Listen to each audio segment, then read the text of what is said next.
Part 1. You will hear a woman phoning the local council about an abandoned vehicle. First, you have some time to look at questions 1 to 6.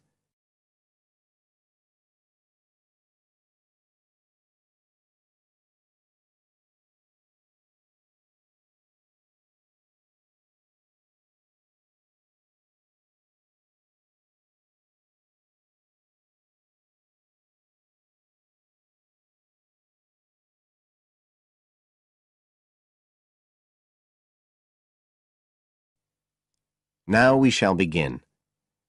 You should answer the questions as you listen, because you will not hear the recording a second time.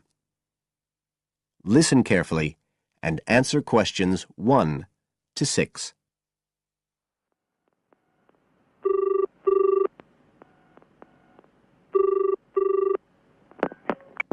Environmental Health Department, Paul speaking. Oh, hello. I wanted to report a vehicle that's been left parked near where I live. I think it's been abandoned. I wondered if the council could arrange to get it towed away. Have I got through to the right department? Yes, you have. If I could just take a few details. Your name, please? Mrs. Shepherd. Thank you. It's not my vehicle, though. I just thought someone ought to report it. No, that's fine. What I need to do is take some details first, then we can decide what to do about the problem. Oh, I see. So the next thing I need to know is your address. Right, it's 41 Lower Green Street, Yes? Barrowdale. And the postcode's WH4 5JP. Fine. And if I could just ask for a telephone number. It's 01778 552387. I'm out quite a lot, but you can just leave a message on the answer phone if you need to. Or I could give you my mobile number. That's all right, don't worry. Now, could you tell me a little more about this vehicle? You say it's been abandoned. Well, it certainly looks like it. Can you give me an idea of where it is? Yes, it's near the main road that goes through Barrowdale. Is that the A69? Yes, that's right. Now, there's the primary school just towards the end of the village, and then next to that, next to the children's playground, there's a field, and it's in there. Oh. I wonder how it got in there. Well, there's a gate to allow farm machinery in and out. I thought something ought to be done about it. The children from the school might start playing in the vehicle and lock themselves in or something. Yes, you were quite right to report it. And what type of vehicle are we talking about here? It's a van, actually. You know, the sort with just a couple of little windows at the back. Right. You don't happen to know the make and model, do you? Oh, yes. I went and had a look and got all the details. I thought you might need them. I'm surprised the school hasn't contacted you about it. Anyway, I wrote the details down. Right. It's a Catala, and the model's a Flyer 2000. Is that Flyer? That's right. Very good. And the colour? Well, it's not all that easy to see because it's absolutely filthy. And actually, it looks as if it's had a paint job at some stage. It's blue, but you can just see white underneath where it's been scratched. Right. Well, I'll just make a note of the present colour, and if you could just tell me the vehicle number. Did you make a note of that? Oh, yes. It's S322GEC. Okay. Before you hear the rest of the conversation, you have some time to look at questions 7 to 10.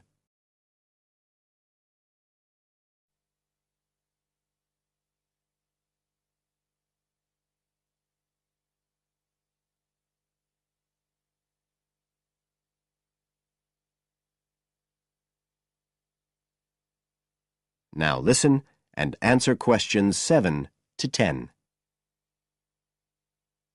And it sounds as if the general condition of the vehicle isn't too good, from what you say. No, it's pretty poor. It wouldn't be drivable. It's got a flat tyre and there's a crack in the windscreen. I reckon someone just wanted to get rid of it. That's usually the way. It's been there for nearly a week. No, it must be 8 days. I remember it was a Sunday morning when I noticed it. It wasn't there the day before. I walk past it most days on the way to the shops. I'd have thought the school would have reported it. Does the field actually belong to the school? No, it's part of Hill Farm Estate. Right. I'll just make a note of that. And I don't suppose you have any information about who might own the vehicle? No, I've no idea. So what will you do now? Well, we'll come and have a look and see if we can trace the owner. And if we can't, the vehicle will be removed as rapidly as the law permits. It could be anything up to 20 days. One thing I should say, I'm quite sure this doesn't belong to anyone round here. I'd definitely recognise it if it was from someone who lived here. So you don't think it was anyone local? Right. I'd say at a guess we're looking at a stolen vehicle here. I did wonder if it might have been. You hear such a lot about car thieves nowadays. Well, we certainly will be looking into that possibility. Anyway, thank you for contacting us, Mrs. Shefford, and we'll keep you informed of what happens. Right. Thank you very much. Goodbye. Goodbye.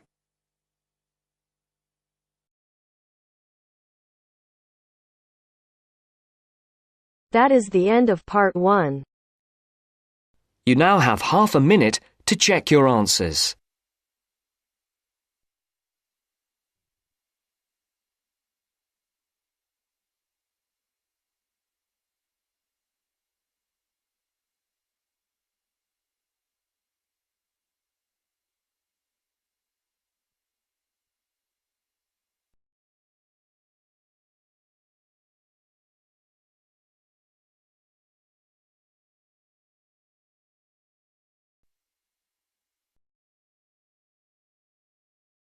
Now turns to part 2. Part 2. You will hear a tour guide giving information about a shopping district. First, you have some time to look at questions 11 to 15.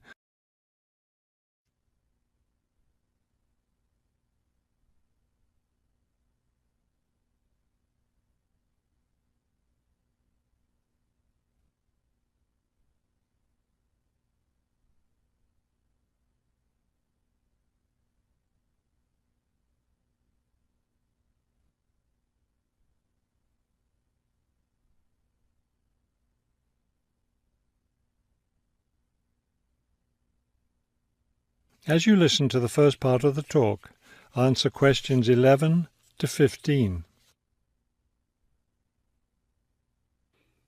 This afternoon, we'll visit the city's shopping district. Several blocks in the area are closed to car traffic, and I know you'll enjoy walking around there. I'd like to give you an overview of the district now, since you'll be on your own once we get there. You'll see on this map here that the shopping district consists of 2 streets, Pear Street, which runs north and south, and Cherry Street, which crosses Pear Street right here. Let's start our tour here on Pear Street, where the star is. This star marks the Harbor View bookstore. It's very popular among locals as well as tourists. You can buy a range of books of local interest, as well as a variety of magazines and newspapers. It's directly across the street from the city library, which is also worth a visit.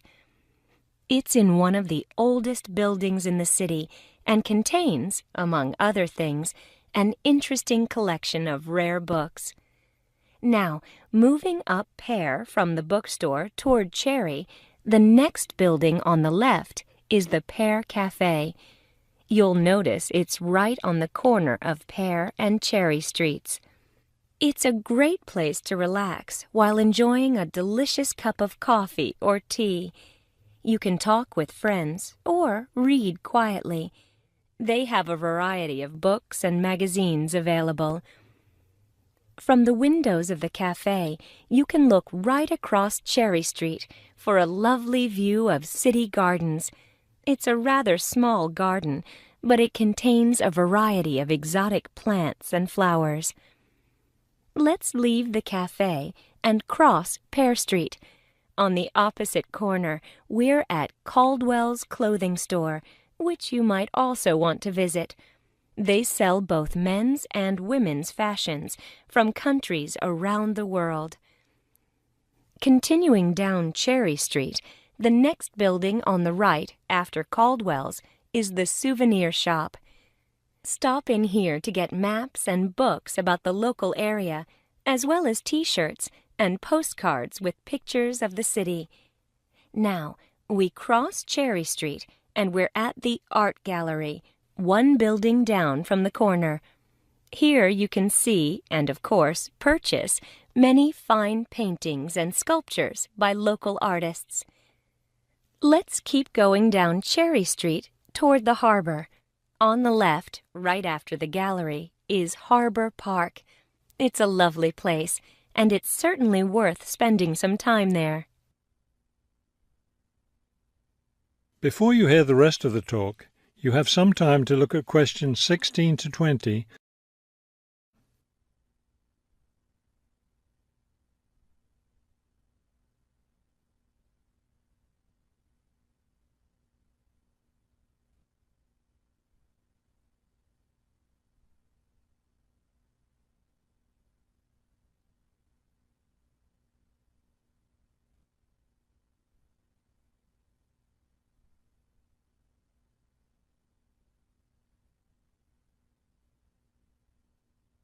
Now listen and answer questions 16 to 20.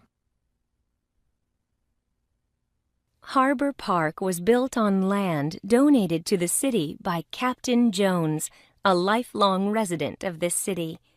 Captain Jones designed the park himself, and it was built in 1876.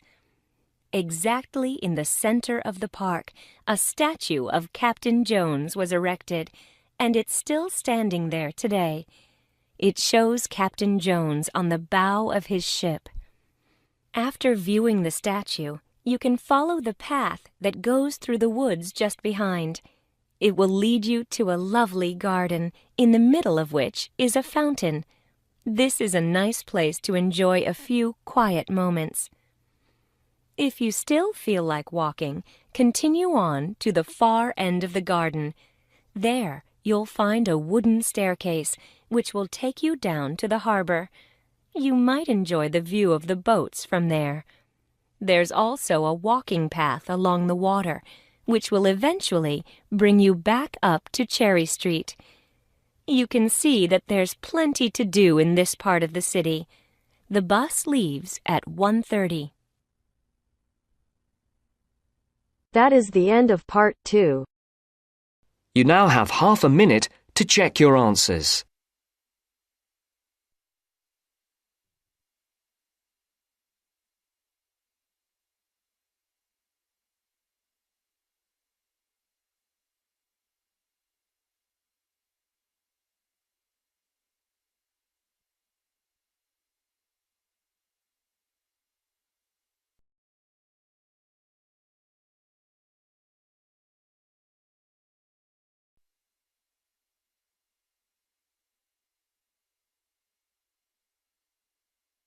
Now turns to part 3.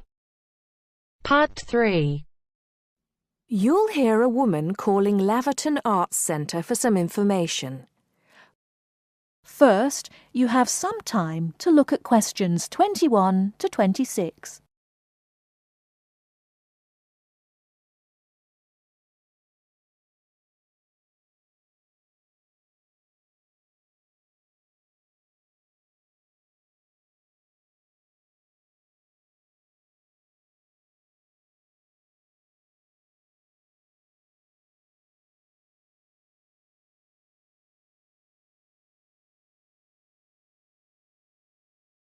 Now listen carefully and answer questions 21 to 26.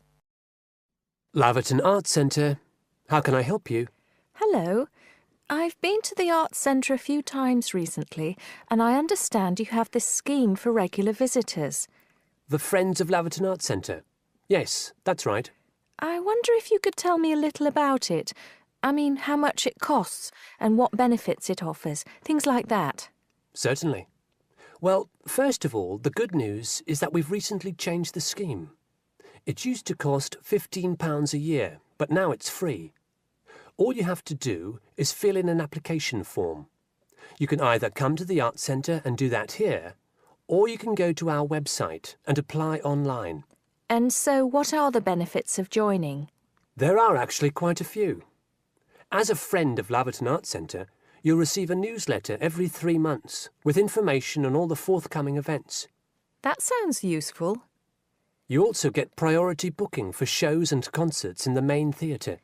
Can you explain how that works exactly? Yes. What that means is that when tickets go on sale, for the first 2 days they're only available to friends of the Arts Centre. So, as long as you book early, you can make sure you get seats. Great! Do you ever offer discounts to friends of the centre? Under the old system, when you had to pay to be a member, we did. Under the new system, there won't be any discounts for shows in the main theatre or films at the Arts Cinema. Having said that, we will be offering some discounts to members for performances in the small theatre.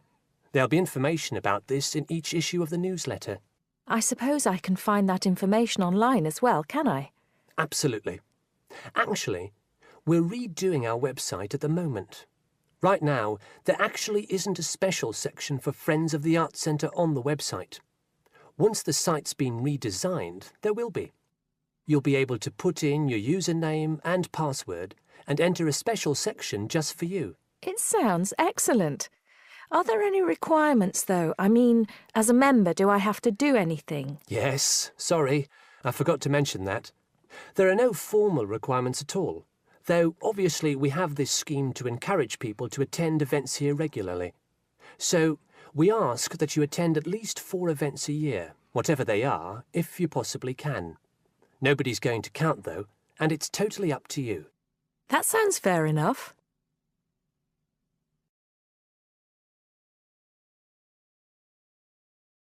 Before you hear the rest of the talk, you have some time to look at questions 27 to 30.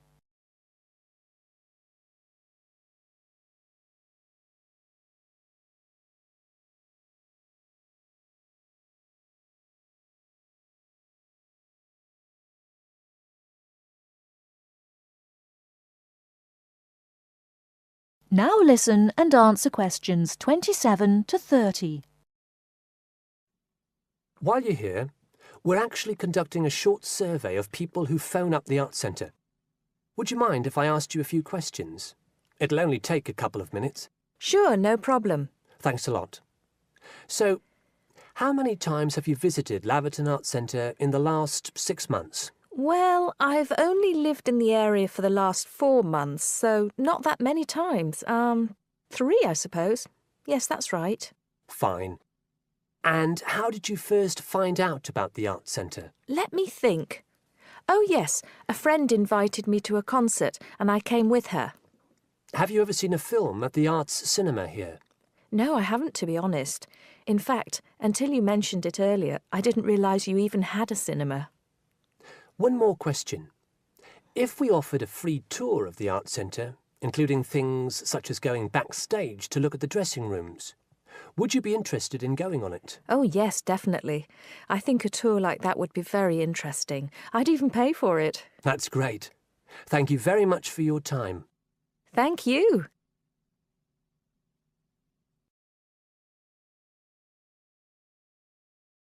That is the end of part 3. You now have half a minute to check your answers.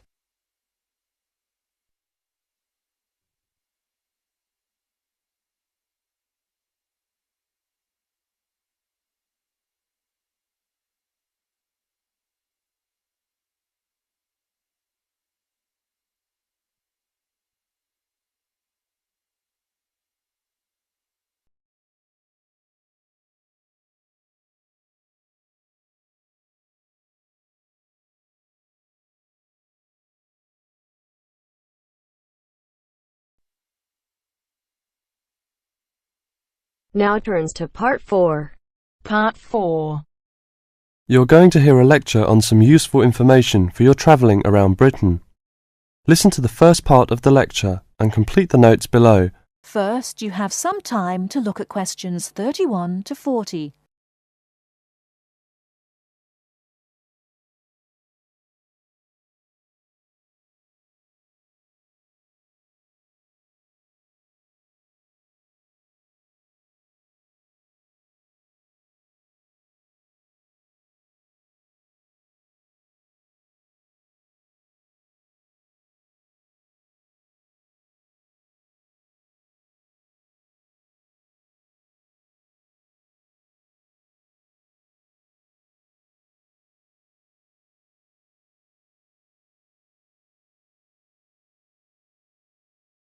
Now listen carefully and answer questions 31 to 40. Good afternoon and welcome to the session on Britain. This afternoon I would like to provide some useful information for you about travelling around Britain. Britain has over 700 tourist information centres. You will find them at major ports, airports, stations, historic landmarks and towns and holiday centres, so just look out for this sign that says Tourist Information. The staff will be able to answer your holiday queries as well as provide essential maps, guides and brochures.